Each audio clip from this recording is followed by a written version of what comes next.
I think you're good. Have you Okay. confirmed all your people are here? I haven't. I haven't done that, but we'll get started and we'll roll through and see how it goes. So we're going to start right now with the Heart of the Estuary, a presentation by Deanna Erickson from the Lake Superior Reserve. Go ahead, Deanna. All right. Thanks, Erin. And I just set my timer too. All right. Good morning, everyone. It's great to see so many community members in the room from far away. I'm Deanna. I'm the director at the Lake Superior National Estuarine Research Reserve. You may have known me in my previous role as the education coordinator. And I'm going to talk about some of the work we're doing at the heart of the St. Louis River Estuary. If you haven't spent a lot of time with the reserve, we are part of a national system through NOAA, and we do research, education, outreach, and stewardship. So though we're called a research reserve, we do many things in an integrated way. All right. And I'm gonna do that. There we go. So a couple things that we're working on right now. I put this first mainly just because I'm excited about it. So on the left is the 1864 herding map of Alois Bay at the mouth of the St. Louis River. And on the right is an image from, I believe, 2011.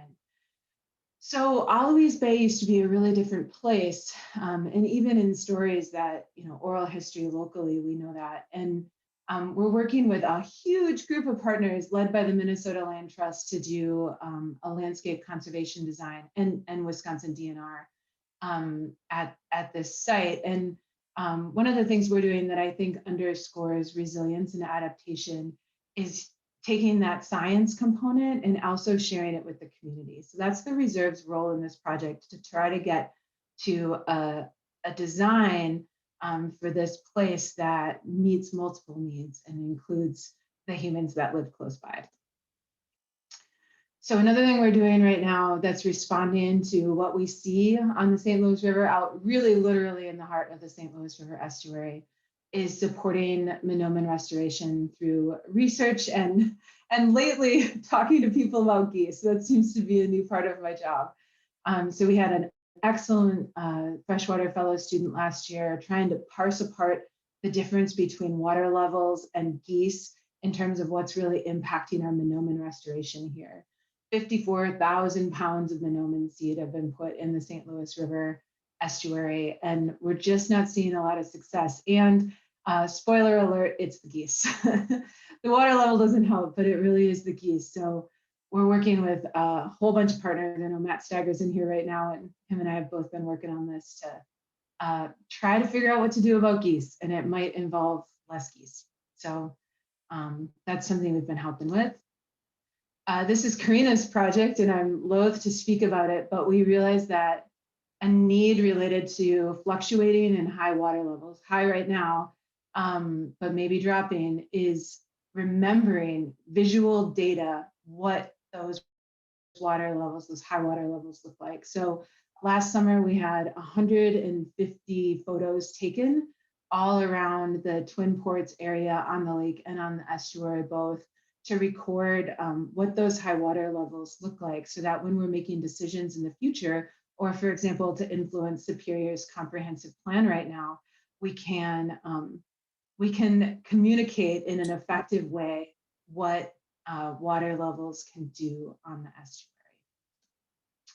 So finally, one of the sort of core beliefs that I have is that we have to spend time in the place that we're working from to really understand what's going on, and we need to be out there. And one of the things that's come from that recently for me and our research program is really taking a look at some of the upper islands in the estuary, which are part of the 16,000 acres that makes up the reserve.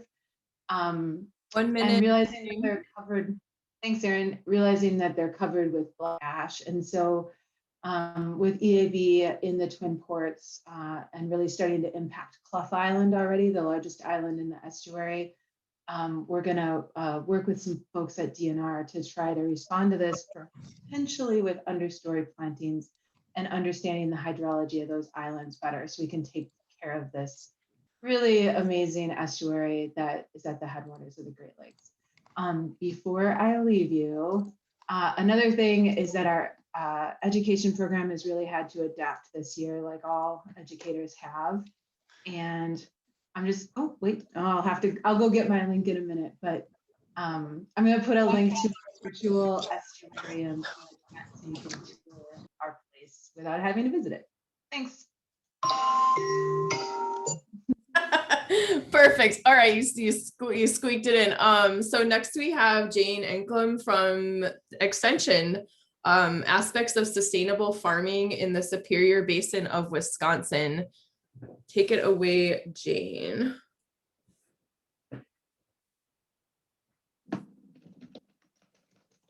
I just started your time.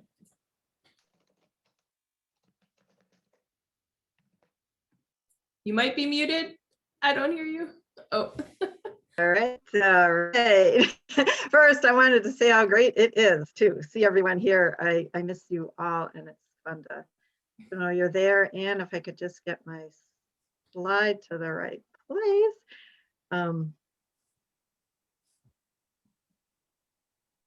Hang on.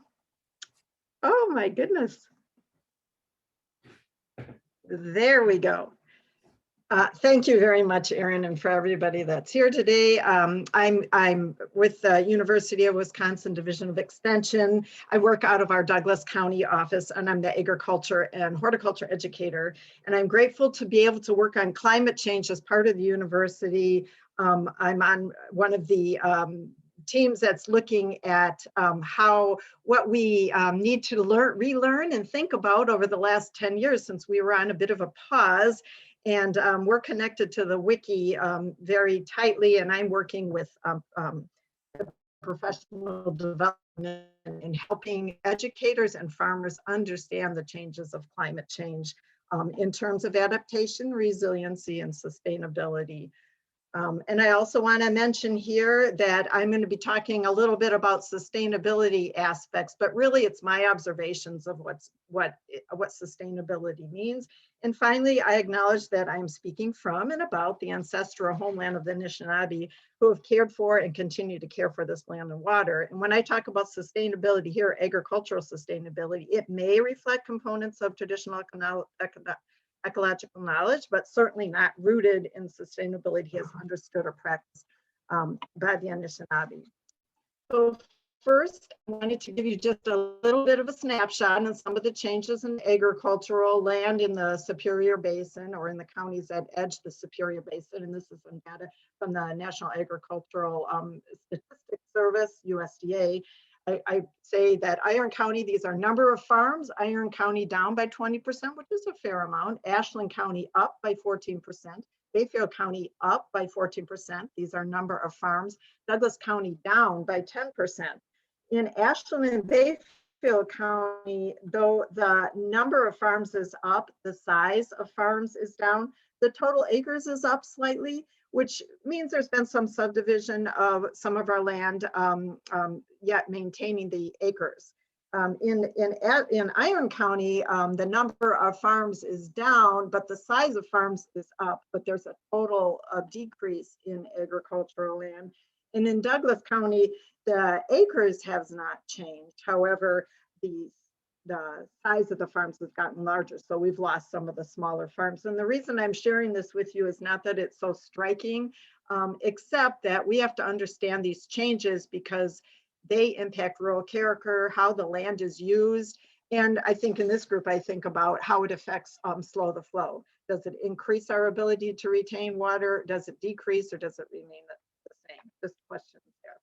When we talk about sustainable agriculture, I think it's important to have a definition, and there are many out there, but the one that we use and that I find useful is the one that's put forward by the Center for Integrated Agricultural Systems, which is at the UW-Madison, which uses the symbol of a milking stool appropriately to talk about sustainable agriculture. It's supported by economic, environmental, and community sustainability.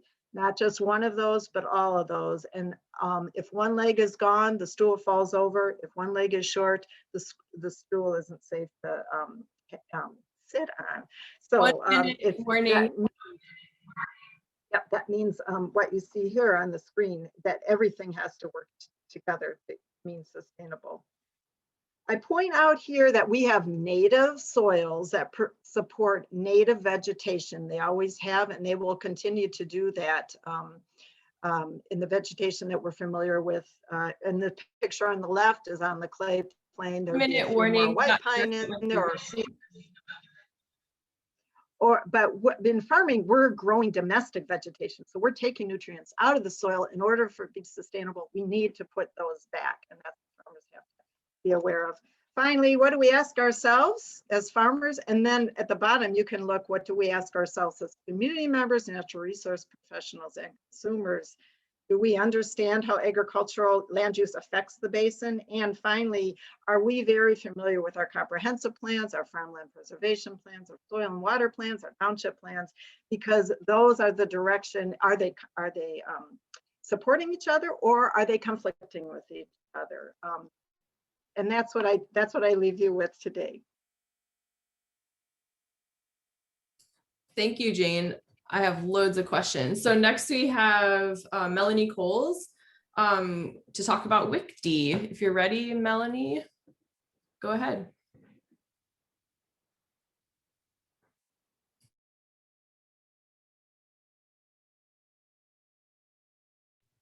Sorry, I had to unmute myself. Can everyone hear me now? Yep, you sound great. Okay, I'm going to start my timer. Hi, everyone. Like Erin said, my name is Melanie Kohls, and I'm going to talk to you a little bit today about the WICDI project. So my project started in 2012, actually, and in 2012, 2016, and 2018, the Lake Superior bordering counties received extreme record-breaking rainfalls that caused severe flooding and heavy damage to the local infrastructure. And this led to a number of concerns, one of them being as climate change most likely causes an increase in the 100-year, 500-year floods in the area. What can we do to preserve and protect our infrastructure, and specifically our road stream crossings? So after some of these heavy floods, there were some mapping summits held in Chicago and notably in Ashland, Wisconsin, a site of a lot of the damage. And at these summits, some people, including my project co-PIs, identified several obstacles that were preventing them from accessing some of these better flood mitigation techniques. And these obstacles were things like poor communication among agencies, data being at such a high volume. When you think about how many road stream crossings there are across the state, it's really hard to share data on that scale. And data siloification, in which an agency is perhaps unable or not inclined to share their data widely outside of their organization. And finally, of course, lack of funding. Who's going to pay for better culvert data collection, things like that. So with the birth of the WICDI project, we aimed to work on solving that issue. And WICDI stands for Wisconsin Coastal Management Data Infrastructure. And the WICDI project is a joint project with the Department of Administration and the State Cartographer's Office, and ultimately funded by NOAA. So it kind of is already kind of situated in an intersectional way, able to bring people together and pull sources of funding and effort from multiple different levels and agencies. And this project combines three main parts: a community of practice comprising all the people affected in those areas, a support environment set in the cloud to allow for easier collaboration, and finally, the project case study, which is culvert mapping, with the hopes that by mapping these critical road stream crossings, we can better adapt roads and streams to withstand the climate change induced floods of the future. So the two main things that we've been working on really hard in the WICDI project lately has been this database model, which took us many months of work. And what we did to create it was combine all of the culvert attributes from every culvert inventory that was submitted to us, around 20 some inventories, and tweaked them and edited them and broke them down into groups to create this schema to make up the backbone of a data model that we then turned into a database, which I'll show in the next slide. But we wanted to create a model that could be useful for everyone who was interested in culverts, whether they were interested from the DOT side of things or the DNR side, the hydrological perspective, or the more kind of aquatic science perspective. So with that in mind, 1 minute we warning. created our database. Thank you. We created our database, and many months later, we were able to incorporate all of the data that we had collected into that database. So mapping all of their fields to our fields and keeping their original sources and information as well, so that none of that information is lost. So our database currently has close to 300,000 points and is growing. We would love for this database to be used as a template in the future or as a resource for people who want to look up culvert information in their area. There are many other uses for it. I would love to talk with you guys later about the possibilities, but I'm just about out of time. So thanks for listening. Thank you, Melanie. Let's see. So next we have Chris Collier. I have actually never asked you how you say your last name, from Trout Unlimited. Well, you nailed it. So good job Awesome. there.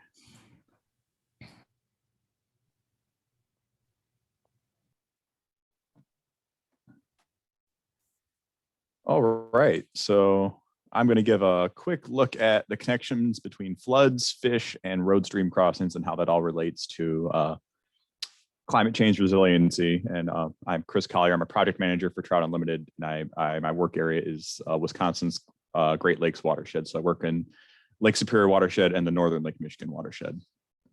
So the first thing I want to touch on with road stream crossings and flood resiliency is it's an important connection for resilient human communities. And I'd also say resilient and safe communities.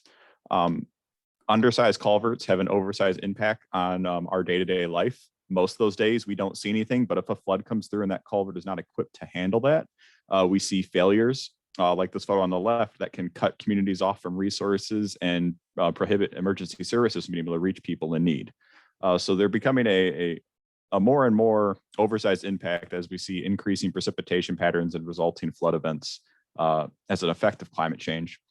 And we're really starting to recognize culverts like these two on the right, which you can barely see, are really just the ticking time bombs on the landscape where they weren't designed correctly and they weren't designed to adapt to changing conditions.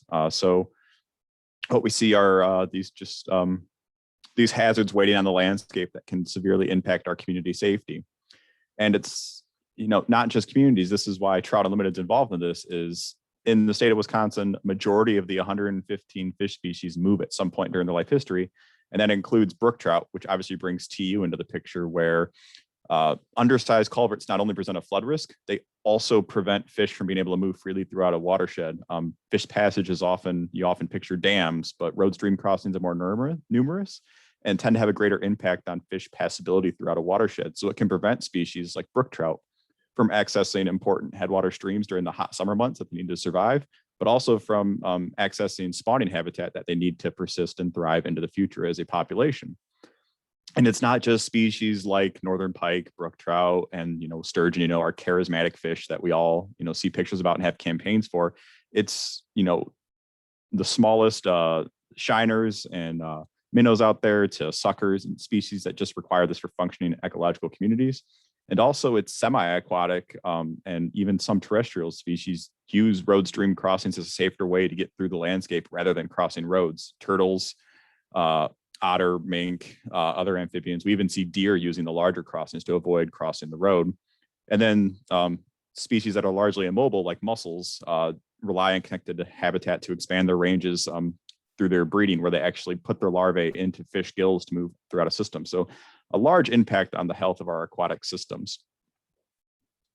So what does a climate resilient crossing look like? And the answer is one that mimics the stream. There's always going to be some sort of impact of putting a solid piece of gray infrastructure over a stream, but we want designs that are close to or exceed the bankful width of the stream. So this defined geomorphic measure of a stream, and that allows flood flows to go up and down inside the road stream crossing structure rather than overtopping and potentially washing it out like we saw in those first couple photos. We want a structure that allows the stream to act as naturally as possible, and beyond in-stream function, reconnects floodplain wetlands so that there is some upstream storage that can slow the flow and allow processes to take place rather than shooting water down in very large quantities as fast as possible, which is what resulted in a cascading failures in the northwest part of the state in those 2012, 16, and 18 floods that you just see culvert after culvert wash out. And it was just this compounding effect of undersized culverts stacking up on top of each other and a lack of intact ecosystems to manage that flow. So beyond managing individual projects, the biggest thing we're working on is proactive planning. We find that to be the biggest part of these projects is getting on the landscape, identifying problems before they become an active issue, and then planning to address them in the future. And the big thing we're doing there is a road stream crossing inventory effort, kind of building on what Melanie was just talking about. Right now, the Michigan DNR, in partnership with TU, U.S. Forest Service, Wisconsin DNR, and others have developed an updated road stream crossing inventory method that the Michigan DNR is currently hosting on a publicly available website that compiles this data, and then you can go through it and sort based on aquatic passability if that's your concern. You can get flood resiliency. You can look at those two together and just kind of get a very nice list of where the problems exist and allows you or communities to start planning where to put some money to fix these. So that's where I'll end it today. Thanks for your time. Thank you. So next we have Ian Harding from the Red Cliff Band of Lake Superior, Chippewa's Natural Resources Group. And feel free to go ahead and share. I know Ian's here. Oh, perfect. Hey everybody, can we see that okay? Yep, it looks great. Okay, great. Well, good morning, everybody. My name is Ian Harding. I am the fish biologist with the Red Cliff Band of Lake Superior, Chippewa Treaty Natural Resources Division. And today I'm going to talk about brook trout assessments and rehabilitation in the Apostle Islands area. So pictured here on this first screen, it's a 21-inch brook trout or coaster. And this fish was raised at the Red Cliff Fish Hatchery. So brook trout are native to the Lake Superior Basin and in fluvial forms, and fluvial meaning fish that use Lake Superior and its tributaries to complete their life history. These are also called coasters. They were once common in the near shore areas of Lake Superior.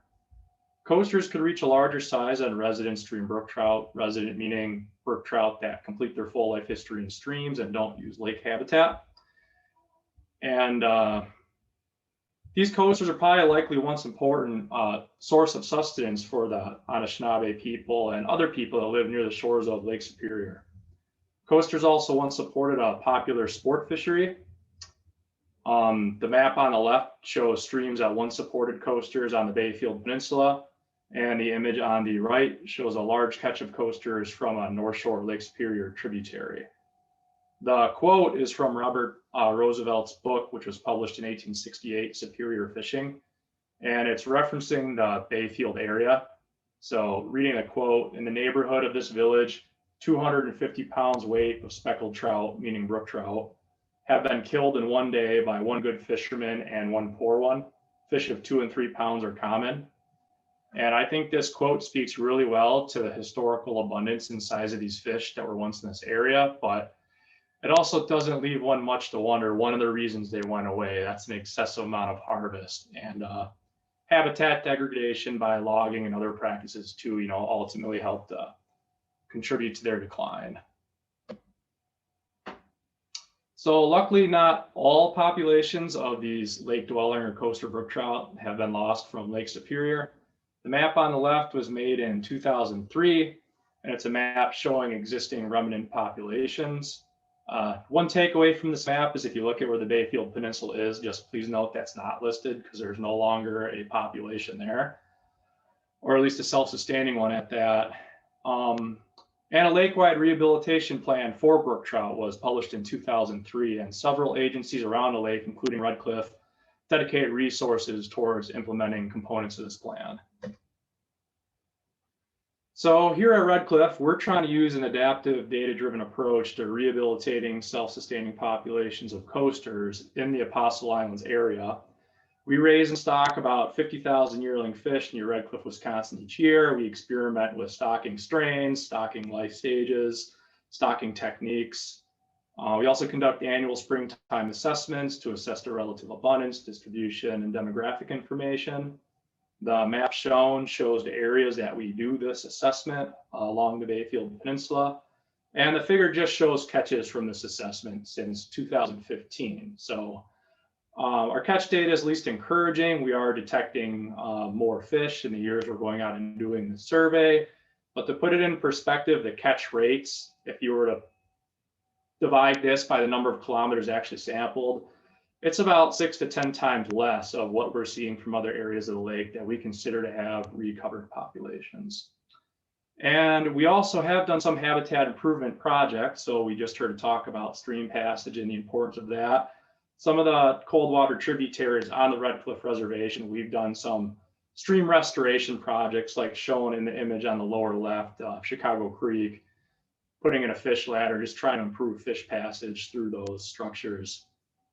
And then lastly, too, we have also conducted, and we're also planning future studies too, to learn more about habitat use and movement in coasters to kind of help redirect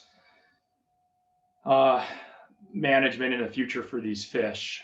So we've tracked fish movement in the lake and their tributary mouths, and we're starting a study this spring, actually, in partnership with Wisconsin DNR, U.S. Fish and Wildlife Service, and Bad River Band to monitor tributary use along some Wisconsin South Shore tributaries. And yeah, that concludes my presentation. So thank you for your attention. Thank you. All right, so now we have a few minutes before we go into our next block of lightning talks for questions for this this group of presenters. And I've already seen some go in the chat. I see some back and forth, but if you want to use the raise hand feature under reactions in Zoom, I could call on you if you have a question for one of the folks who just presented.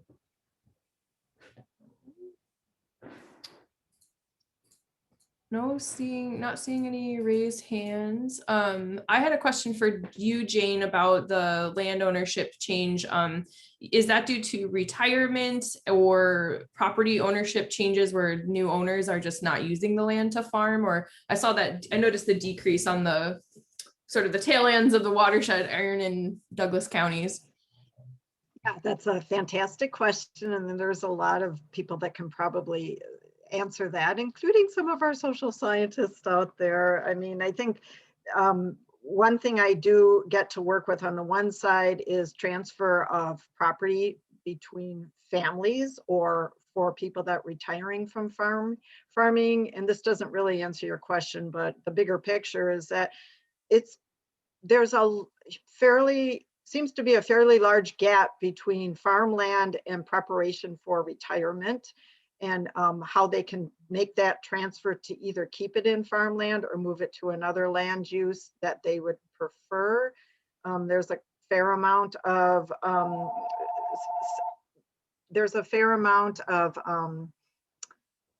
not planning for that time. So I know that doesn't answer your question, but that is something that people have looked at. And I know a lot of people in this group have tried to figure out that question, where that land use is going to. I also think there's reason to believe that some of it is quote unquote coming out of farmland, moving into forest land, either by default or intentionally. What percentage of is moving into hard subdivision, let's say, or hard surfaces? That's another question to ask. And where in the watershed is that happening? I'm not answering your question, but those are the things that we have to address. Yeah, to me, your talk stood out because I think understanding the land ownership change and how maybe the interests of those, like in the middle two counties where it's growing a bit in Ashland, Bayfield, are those farmers more interested in regenerative farming practices or things than maybe prior? I think No, I think that'll be yeah, important. it certainly begs the question of smaller farms, more ownership decision making. How does that impact management per acre? How the water moves, and is it being kept in agricultural infiltration land, or is it being changed to orchard land? All that, yes. Absolutely. Awesome. So we already ate through our little bit of time for questions. So now we're going to move into the second set of talks, starting with Josh Brown from the DNR.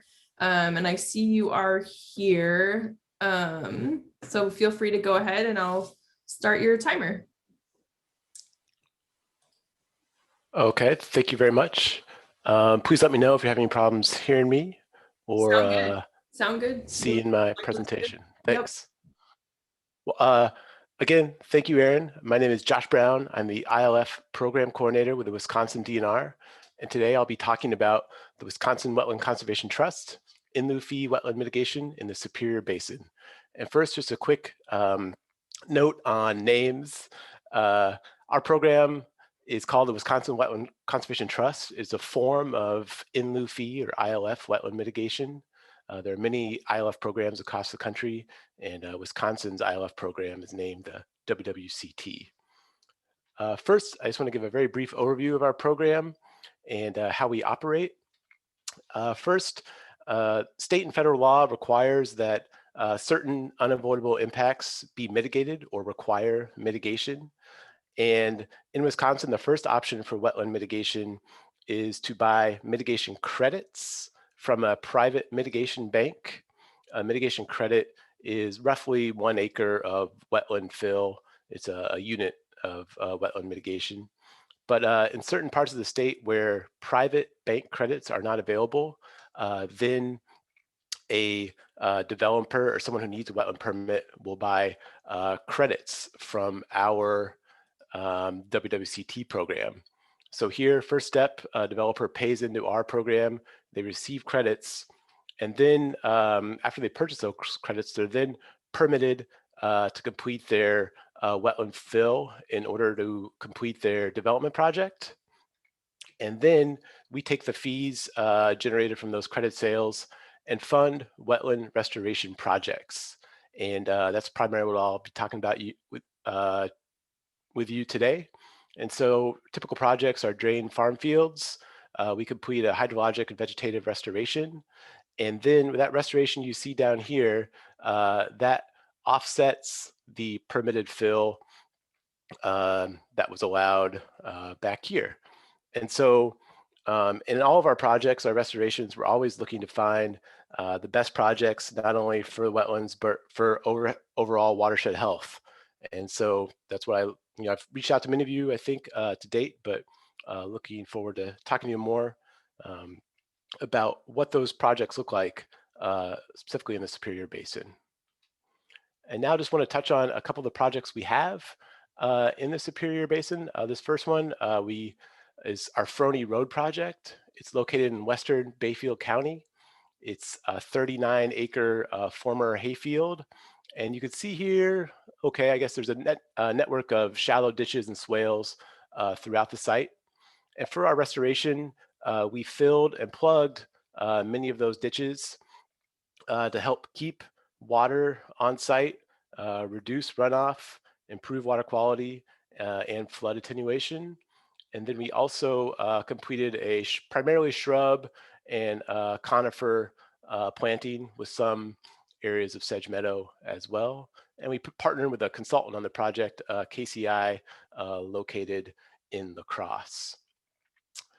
And next year, I just want to talk about some of the projects the ideal projects we look for, and especially those projects we're looking for in the Superior Basin, so that we can, again, prioritize and identify and implement the best projects we can for watershed health. So our ideal sites are ditched farm fields, either cropped or hay pasture, either active or former. And so something like this site, for example, could be a viable mitigation project. But most often, we want to hear from you, local experts, as far as, again, the type of projects that you think are needed to best benefit the watershed. And so again, really excited for this group and 1 to minute warning. more in the future. Thanks. And then just to let you know what our program can fund, it's more or less everything: land and easement acquisition, planning and restoration, maintenance and monitoring, and long-term management of these wetland restoration sites. And also, just to be clear, our program or our partners are responsible for all mitigation obligations, compared to, say, other like a landowner, conservation group, that sort of thing. So thank you very much for your time. If interested, please contact me anytime with any questions. And also, I recommend checking out our website listed here. So we have a lot of good information on all of our projects across the state. Thank you very much. Thank you. That was an unfamiliar program for me, so I learned a lot. All right, so next we have MaryJo Gingras from Ashland County, and I see you are there, MaryJo, so take it away. You should be able to share screen, and I'll start your timer. Can you see? Can you see it? Looks like it's about to pop up on my end. Yes, right now we can see your notes. But yeah, if you start it, it'll probably go full screen. Yep, looks good. All right. Good morning, everybody. MaryJo Gingras, Ashland County Land and Water Conservation Department. So what impacts are we seeing here from climate change? What are we doing to adapt? And do we have a plan which accounts for our future projections? In Ashland County, we've seen substantial both financial and structural impacts from overall increased precipitation, especially during 2016 and 2018. Shortly after these floods, the Wisconsin Wetland Association released their Wetland and Flood Hazards case study. That study documented the connection between functioning wetlands and flood resilience. And around that same time, I learned about NIACS, the Northern Institute of Applied Climate Science. So the combination of all of these occurrences, our department to begin thinking about climate adaptation and making improvements in how we manage natural resources, including new strategies which account for these observed and predicted changes in climate, and utilizing watershed approaches to improve hydrologic function and increase water storage. We partnered with the Wisconsin Wetlands Association, who you'll hear from next after me, who helped us identify innovative approaches that were not part of our traditional practice. They also helped us seek funds for this type of work as a demonstration project, which I'll be talking about today. I'm going to give you a brief overview of our soil resources. The northern half of Ashland County is comprised of the Lake Superior lowlands. It's the pink soils you see on the map. These are our red clay or till soils. And then in the southern half of the county, we have our Lake Superior lowlands, which is hilly, and it's comprised of sand, gravel, and boulders. Those are the brown soils you see on the map.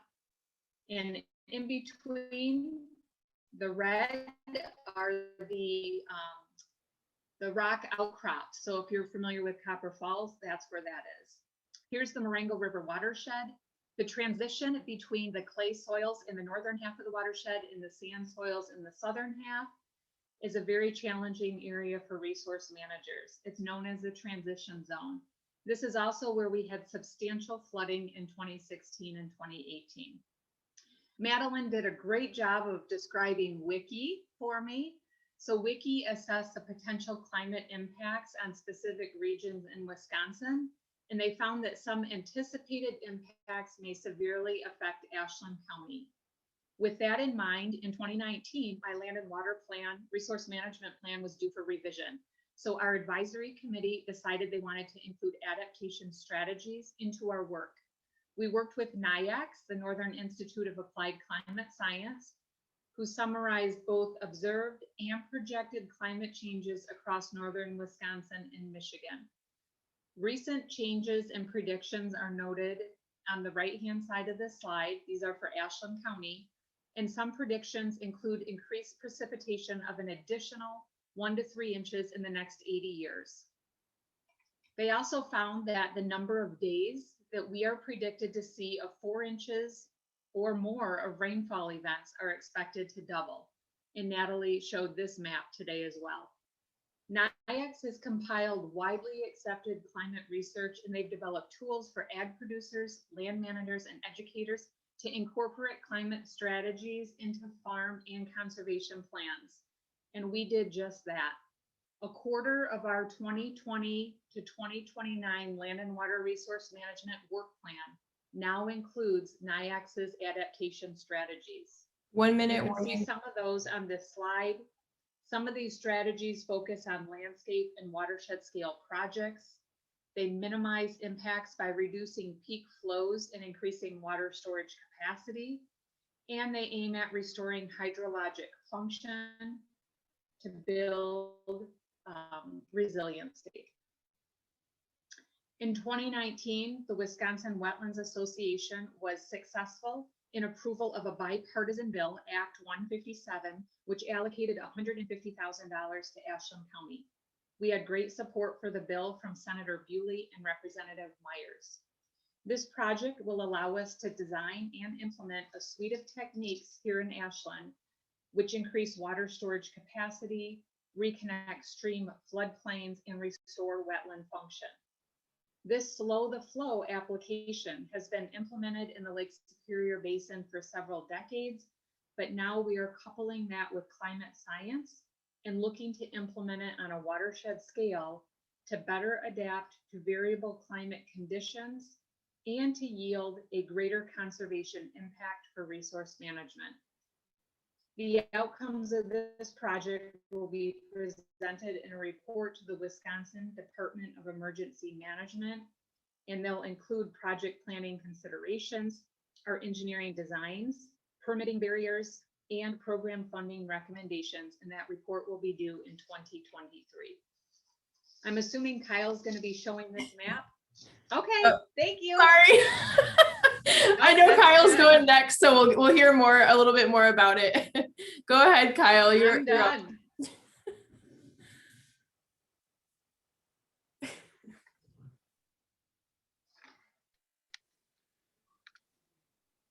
Oops.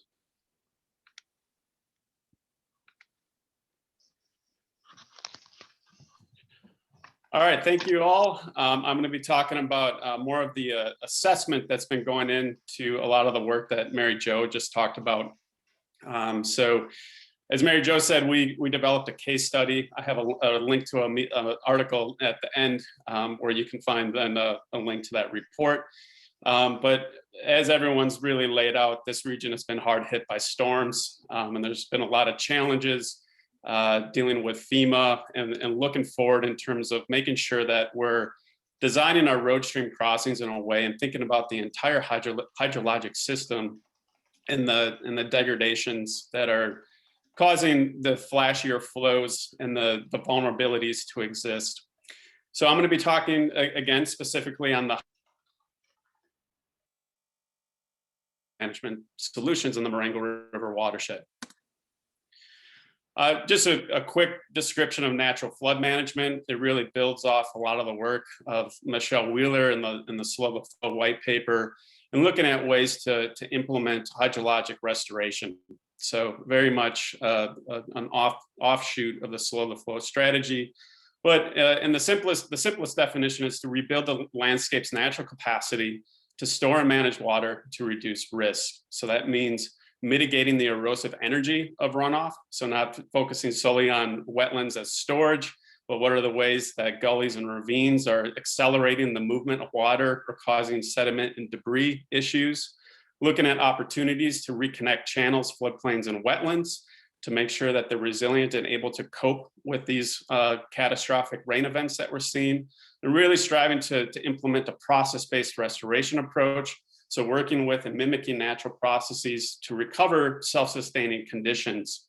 So guiding decisions by what historically exists, integrating indigenous science where it makes sense, and really finding ways to reconnect those hydrologic systems. This, as MaryJo said, we worked with Ashland County, including MaryJo, the County Highway Commissioner, and the Emergency Manager, Dorothy Tank, to pursue a FEMA Advanced Assistance Grant, which was preceded the new Brook program, or that's really emphasizing nature-based solutions. And the Advanced Assistance is really to allow communities to collect the data they need and develop analytical tools to make sure that they can satisfy the FEMA's probably hyper requirement for documentation and reviewing things in terms of their benefit cost assessment toolkit and other rules and procedures that can be quite challenging for especially small towns to navigate.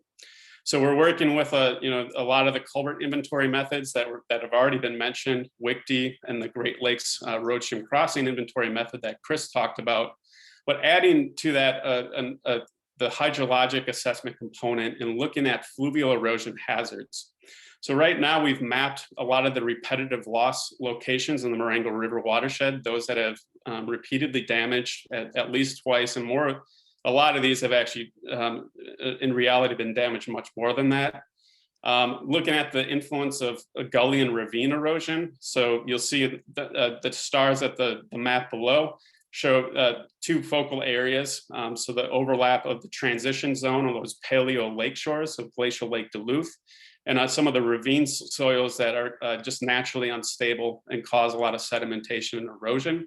We'll also be updating the county hazard mitigation plan to include the watershed characterization, but also protocols that can help guide the disaster recovery, dealing things with upsizing culverts, debris management, and trying to shift FEMA in a way to allow upstream projects that restore floodplain and wetland functions. 1 minute.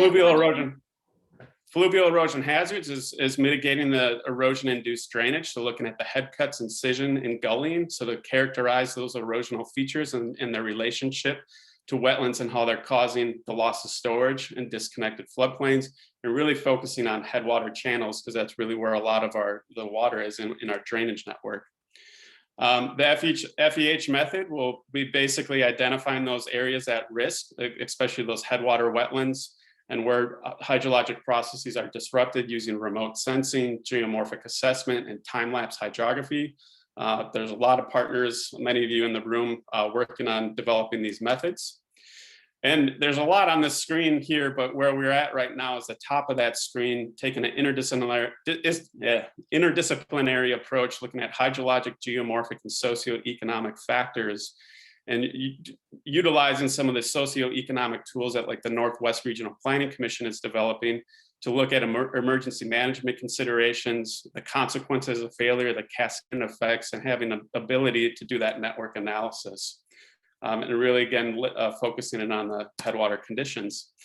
So with that, thank you so much. Again, there's a link if you want to check that out and take a look for more information. And then since MaryJo didn't provide it, I just wanted to leave you with this visual of what a natural flood management scheme looks like, multiple techniques at a catchment scale, trying to deal with getting wetlands and floodplains back to working. Thank you. Thank you, Kyle. Oh, okay. Wasn't sure if I was unmuted. Next, we have Christopher Knoll, also from the our second DNR speaker for the lightning talks. I see you're already taking it away. Awesome.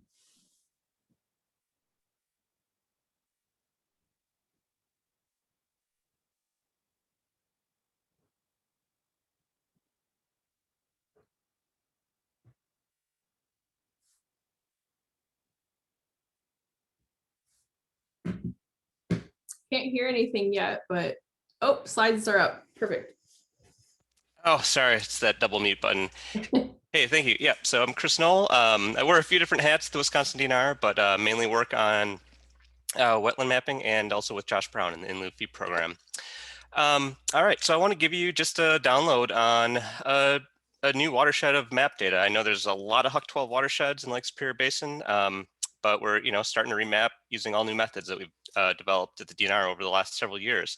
Up till about 2015, this is in a nutshell how maps were made: pen on ink, or ink on paper, scanning. Had some pluses, but pretty painstaking and very limiting. So fast forward to just starting really about 2008 or so is when we started getting LiDAR for county data sets. A lot of these counties in Wisconsin have really only been covered in the last 5 years or so, since 2015. But this is what we have now. It's 1 to 2 square meter terrain resolution. And the important thing about this is that terrain is intrinsically linked to wetland extent and hydrologic function. And by having LiDAR data effectively visualized, it helps us make maps that are more consistent and with fewer errors. So this is a really good thing.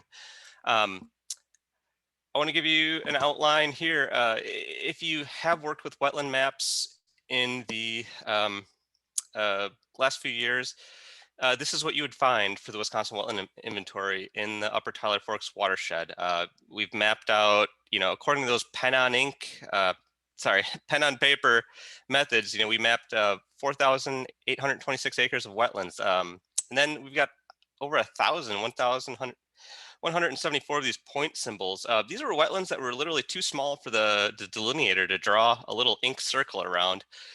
So they got a point symbol. We didn't really know how much area these consisted of till very recently. Also, lakes and rivers not included in the Wisconsin Wetland Inventory data. Also, quick aside, Wisconsin Wetland Inventory used to have its own classification system up till this overhaul effort. We now use Coarden National Wetland Inventory classification standards.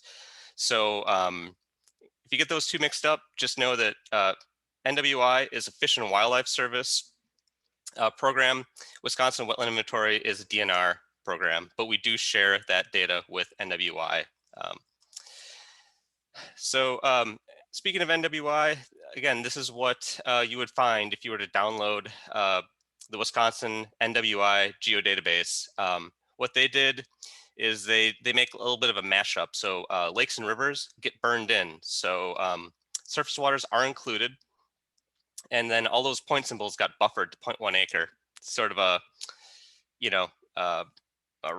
quick and dirty way of getting those on the map as polygons. And for some reason, this polygon data is actually older than what I just showed you for the WWI. There was something got lost in translation along the way. Regardless, rough acres are about the same at 4,800.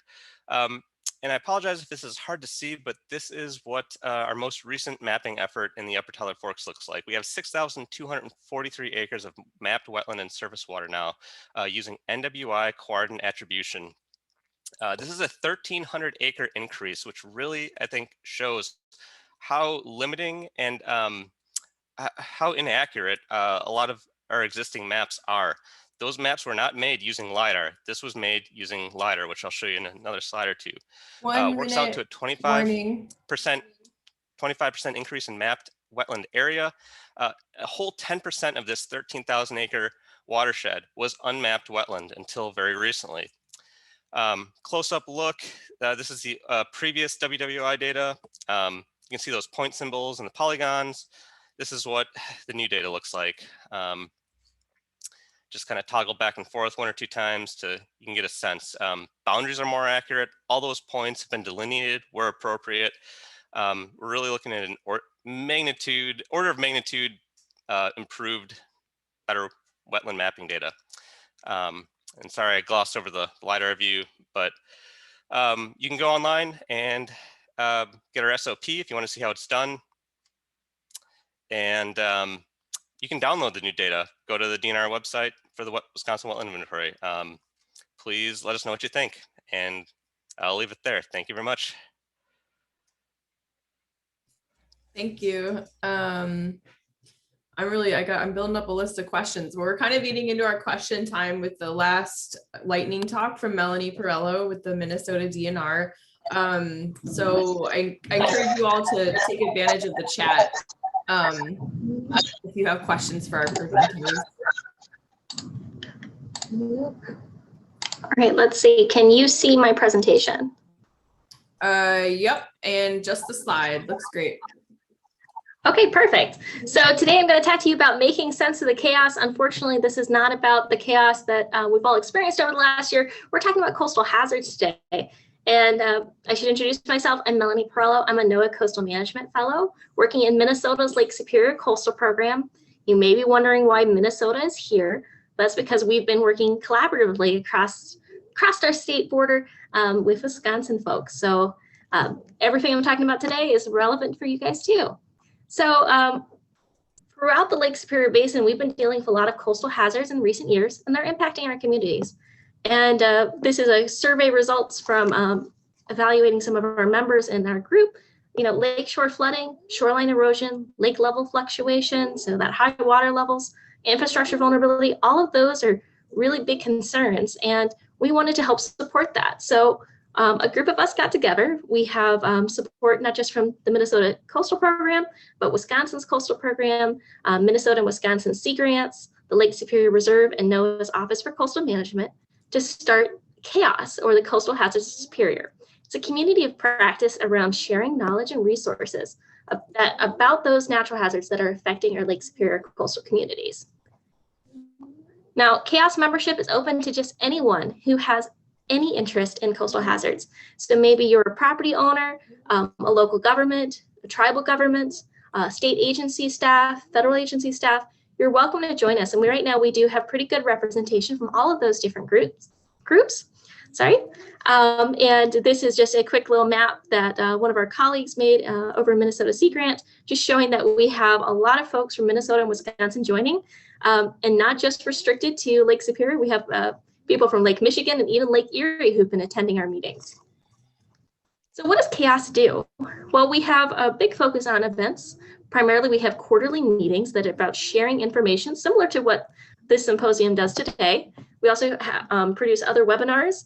We have a regular monthly newsletter where we share resources, events, project updates, and we've also supported some projects, including some grant applications. And Karina's wonderful Lake Superior High Water Spotter, which I saw you were able to hear a little bit about that earlier.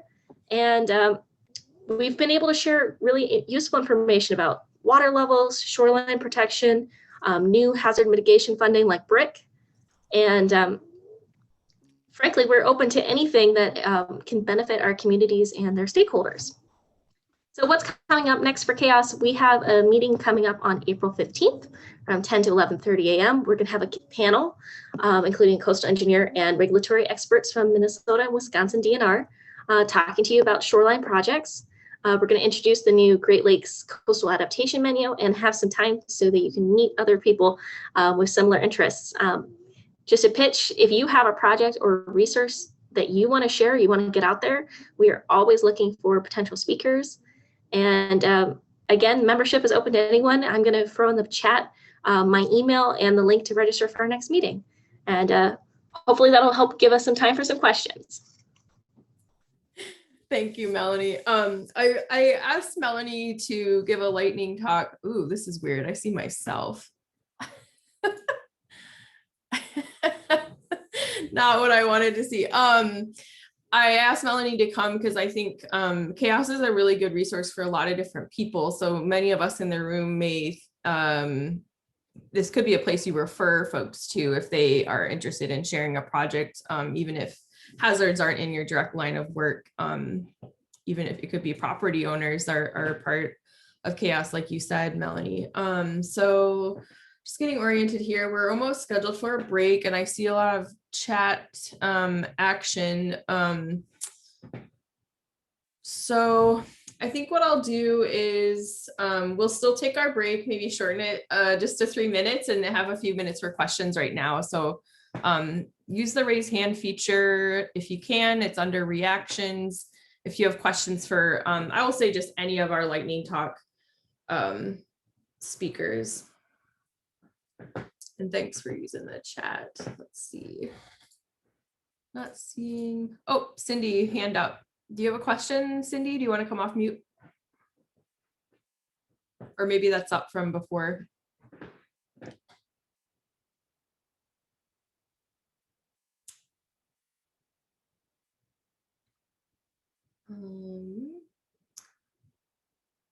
I don't know if this question was addressed from Katie. When will the new WWI mapping be available to the public statewide? Yeah,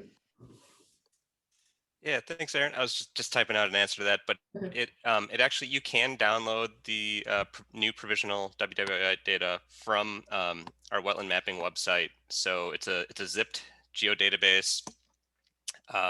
But if you search wetland mapping at the DNR website, go to that main page. It's like 1 or 2 links from the bottom, but you can download a zip geodatabase there. And we are working on getting this on the surface water data viewer as soon as we can, but not quite there yet. Okay. Thank you. I'm just scrolling through. Aaron, Tom's got his hand up. Oh, all right, Tom. A great round of talks. I think I have 8 or 10 tabs open in my browser now of all the links that people share. Oh, It's no. really good information. Yeah. Chris, I was super excited to hear about the wetland inventory data and the update and moving to the coordinating system. That's huge. And in integrating with NWI. I'm curious if you ran into issues with the red clay soils and mapping the wetlands, and if you had to address those a little bit differently. Challenge. Yeah, red clay soils are hugely problematic. I would say we're not currently ready to make an honest effort at accurately mapping those landscapes, even with LiDAR. It's so complicated. We really need to do terrain modeling to identify areas that are holding water. And I should say too, it's new mapping for Iron County, but it's just one watershed, and there's 1,800 throughout Wisconsin that, it takes a good amount of mapping time to get through each one.